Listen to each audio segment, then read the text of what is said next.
অবশেষে অভিনেত্রী ও মডেল রিশতা লাবণী সীমানার ১৪ দিনের দীর্ঘ লড়াই শেষ হলো। মঙ্গলবার সকাল ৬টায় মাত্র ৩৯ বছর বয়সেই না ফেরার দেশে চলে গেলেন তিনি। ইন্না লিল্লাহি ওয়া ইন্না ইলাইহি রাজিউন। তার মৃত্যুর খবর নিশ্চিত করেছেন সীমানার ছোট ভাই এজাজ বিন আলী। মৃত্যুকালে স্বামী, ২ ছেলে রেখে গেছেন সীমানা। গত ২১ মে রাতে হঠাৎ অসুস্থ হয়ে পড়েন সীমানা। সেদিন রাত 11:30টার দিকে তাকে দ্রুত ধানমন্ডির বেসরকারি একটি হাসপাতালে ভর্তি করানো হলে জানতে পারেন মস্তিষ্কে রক্তক্ষরণ হয়েছে। পরদিন আর উন্নত চিকিৎসার জন্য সীমানাকে ধানমন্ডির আরেকটি হাসপাতালে নেওয়া হয়।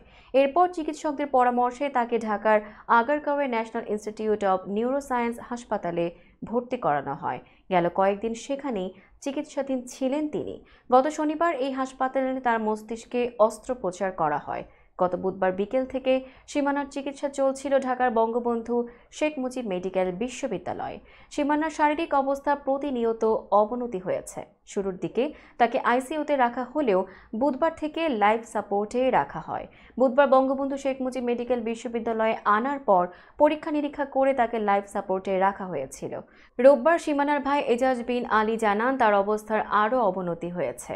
আজ সব চেষ্টা ব্যর্থ করে সীমানা চলে যান না ফেরার দেশে।